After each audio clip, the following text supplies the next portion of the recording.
Bonjour à tous, on débute aujourd'hui avec les matchs d'hier des clubs français en Ligue des Champions.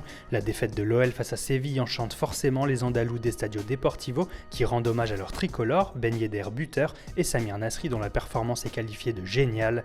Monaco de son côté a sauvé les apparences en arrachant un nul heureux, voire même miraculeux face au Bayer Leverkusen, de quoi passer quelques semaines de plus en tête de leur poule.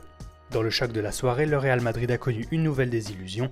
Les hommes de Zidane enchaînent un troisième match nul de suite après avoir mené 2 fois au score. Après la rencontre, l'entraîneur français s'est dit dégoûté, lui qui estime que son équipe méritait mieux.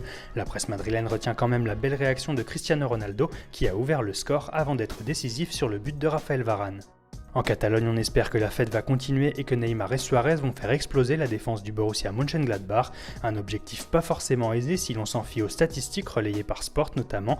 Le club allemand reste en effet sur 11 victoires consécutives à domicile, toutes compétitions confondues. Il faut remonter au 23 janvier dernier pour retrouver trace d'une défaite, c'était face au Borussia Dortmund. Et si le Barça est tourné vers son match de Ligue des Champions, on parle tout de même mercato chez Mundo Deportivo. Le journal est persuadé qu'après un mercato plutôt sage, le club catalan pourrait sortir le chéquier pour recruter une future star du football mondial au prix fort l'été prochain. On évoque notamment l'irrésistible Paulo Dybala de la Juventus, mais aussi Ousmane Dembélé. Le quotidien assure que le Barça a tout tenté pour faire venir le Français cet été sans succès, mais ne compte pas pour autant abandonner.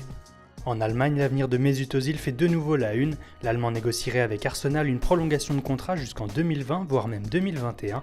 Mais pour le club londonien, il faudra faire des sacrifices puisque l'ancien madrilène devrait obtenir un salaire hebdomadaire de 230 000 livres, alors qu'aucun joueur d'Arsenal n'a jamais dépassé les 200 000. Et comme si cela ne suffisait pas, il exigerait de récupérer le numéro 10, laissé libre par Jack Wilshere le temps de son prêt à Bournemouth. Allez, on termine avec le scandale qui secoue toute l'Angleterre. Le sélectionneur Sam Allardyce a été licencié 67 jours seulement après son arrivée suite à la diffusion d'une caméra cachée autour de laquelle il demande un pot de vin pour contourner les règles du mercato anglais. Ce matin, les tabloïds sont extrêmement violents à l'encontre de celui que l'on surnomme Big Sam. Toxique, misérable, honteux, les mots sont à la hauteur de la polémique et selon le Télégraphe, le foot anglais a même touché le fond. Voilà, c'est tout pour aujourd'hui. Bonne journée à tous sur Foot Mercato et rendez-vous demain pour un nouveau tour d'horizon de la presse sportive.